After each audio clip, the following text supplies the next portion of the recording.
you know, update ko lang sa camera. Yan, ito gamit ko A6700. Di ko pa kasi nasa setup. Well, bago ko setup, pakita ko lang yung design niya.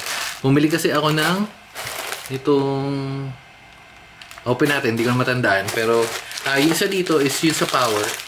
Dahil nagamit nga tayo ng currently nitong yung ganito, ng battery pagka lumalabas. Pero pag nandito lang naman, kasi yun yung napansin ko, itong gamit ko na ZV-Eater, ito basta, yan, yung nakasalpak na yan, hindi siya nag-overheat. Ito napalitan ko ng settings nito, pero for some reason, nag-overheat siya. So, di ko alam kung bakit. Pero tatry nga natin, baka dahil nakasaksak yung battery. Pero anyway, okay, so ito yung bumili tayo ng dummy battery. Dummy battery meaning kahit yun nga, dummy battery. Kunwari may battery pero nakasaksak siya right sa USB. Ang problema ko lang is wala na yata akong slot for USB. Pero ayos lang. Open muna natin. Yun na bili natin is nasa 1.3 something lang. 1.390. Pero kasi may iba may price ng 1.6 parang ganun. And halos pare-parehas lang naman yan. Well, technically. So, depende na lang kung saan mo binili. So, open natin. Testing ko na rin ito mamaya. Pero syempre, hindi ngayon. Dahil, nag-video tayo. So, ito na nga yung lagay ko na lang yung link kung saan ko binili. Yan. For warranty, I doubt na masira naman yan. Well, sana hindi. Pero, kasi itong, sobrang tagal. Boss pa. Alam na boss. Sobrang tagal ko na yan gamit. Pero all goods pa rin naman. Yan. So, USB. Ito yun. Open na natin. Hindi pa naka-setup Setup ko na ulit pag next video. So, yan. Ito yung nakasasaksak natin sa battery. Halos parehas naman. Tapos may adapter. Ganito rin yung sa kabila. Yung isa ko. Sa ZV-E10. And then, ito yung papunta sa USB. Hindi ko alam kung bakit may nakahiwalay. Katulad nito. Ayan o. Nakahiwalay. Kailangan pang pinaplug. Yan, pinaplug na ganyan. Pero, not a big deal. Yun nga lang. Parang mas maikli ito. Mas maikli nga ito. Kasi yun mas mahaba na onte. Maiksi ito na onte. Maiksi, wala 0.5. Pero ito medyo mahaba. Well, yun nga. Kung medyo malapit sa camera nyo, medyo baka kapusin kayo. So, yung siguro yung difference ng isa. Pero anyway, yung magagamit pa rin naman natin yan kasi malapit lang naman yung camera. At gagamitin naman natin to pag nandito sa loob ng bahay. Pero pag sa labas, syempre battery na. Sa dami ng oras, dito pa. Sino yung maingay? Sa dami ng oras. Ngayon pa talaga sila maghaharutan. Kaya na. Pero ito nga sinasabi ko, nag-video kasi ako nito. Siguro mga 2 video yung tuloy-tuloy. Hindi tuloy-tuloy na video. Kunwari, nag-video ako nito, nag-unboxing ako nito. Roughly mga 20-30 minutes. And then, pagkatapos na nag-pause ako saglit. Pinatay ko naman, enough ko naman yung camera. And then, resume ako after 10 minutes sa second video. Nag-overheat siya. Pero kasi namatay na siya nung sa mga last 10 minutes ng video namatay. So, ewan ko, sana mas okay to. Or kung may difference man, pag yung built-in yung battery versus sa ganito. Ang gamit ko pala nun is yung nakasalpak Ang gamit ko nun is itong Kingma. Hindi yung original battery. So, hindi ko rin sure kung may difference yun. Pero, anyway, sinishare ko lang. Tsaka itong isa, ano ba to? Pero alam ko sa rin to sa camera rin to. Pero buksan na natin.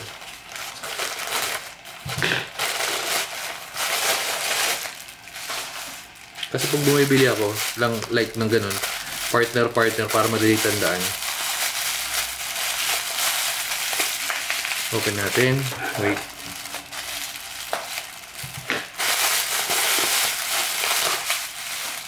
Yung sa sa audio. Okay.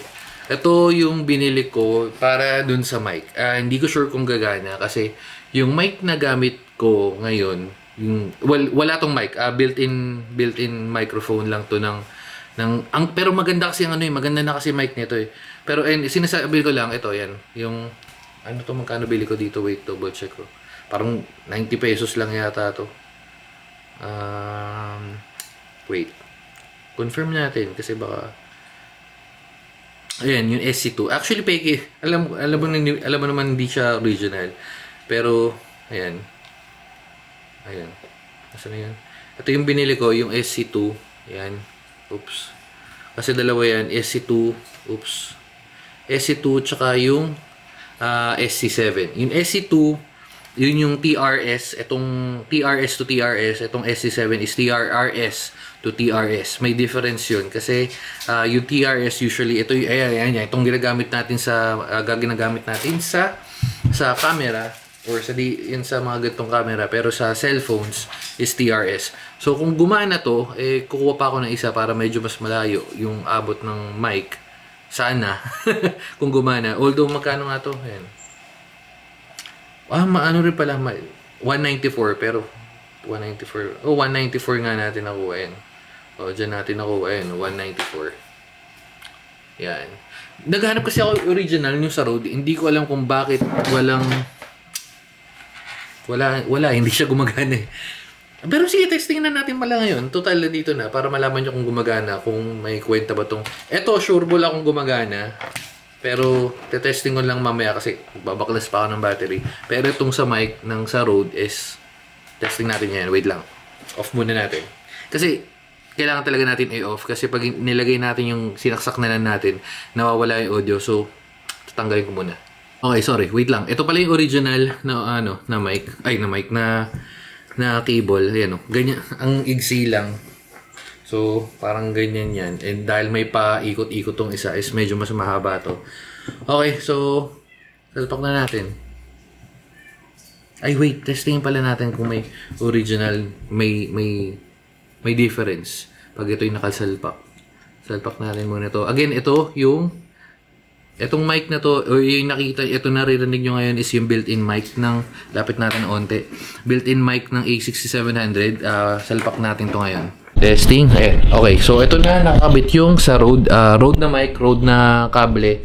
Hindi ko na-edit yung audio. Siguro kung may edit ko man is yung taas or hina lang. Pero lalagay ko na lang dun sa notes dyan kung humina man o hindi. So yan, hello. Mic test. Pero feeling ko malakas talaga kasi nakikita ko yung palo nung ayun, lakas. Okay, so lipat tayo ng kable. Hello. Uy, gumagana. Hello? Mic test. Gumagana. Hello. Okay, so papalitan na natin. Ayun, ito yung Rode na kable. Tatabi na natin to, lalagay na natin doon sa pinaglalagyan ko. Pero, ayan, gumagana. So, kung nagtatanong yung sa 194 na sa shop na nabili natin kay Santa PH. Salamat Santa PH. Yes, sponsored. As in, gumagana lang talaga. Meron din silang mga kung ano-ano dito, pero yan.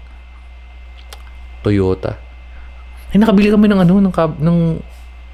Shell pala, Shell. Okay, kala ko Pero anyway, so yun lang. Mabilis na unboxing at testing lang naman.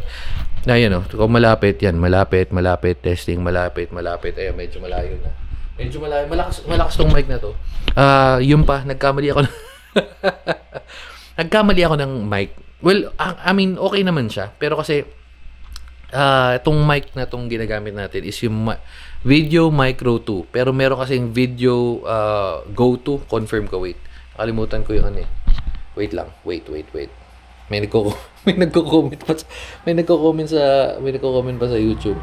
Hindi ko nare-replyin lahat kasi medyo busy, pero wait lang. Rode Video Micro, Rode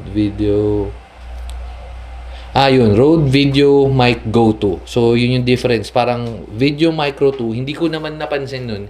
Ang alam ko parehas lang kasi ayun, Video Micro 2, yung Video Micro 2 is nasa 4,000 something, mga 40 to 45. And then yung Video Mic Go 2, nasa 6,000 to 5.8. So yan, may nakita ko 5.8 pero mayroon 6.2 and yan. So Hindi ko alam yung difference nito, pero nakakita na ako sa sa shop. Pero yun nga. Kung may difference man, hindi ko rin sure. Pero kasi feeling ko halos pare-parehas lang. Depende na lang yun sa noise level. Pero syempre, may difference yun kasi depende sa depende sa yung sa mga nakalagay-lagay. Pero ito wala kasi pang adjustin eh. Anyway, so ibang usapan na yun. Yun lang sinasabi ko. So magagamit ko na to, malilipat ko na ng mas malayong or mas malapit para mas maganda yung audio natin. So, ayun lang. Again, ito yung kable na nabili natin. 100 something and to. So, yan. Ngayon, yung hindi siya umiinit pero tingnan natin sa mga susunod na video kasi tutuloy natin to. Sige na. Bye-bye and babu.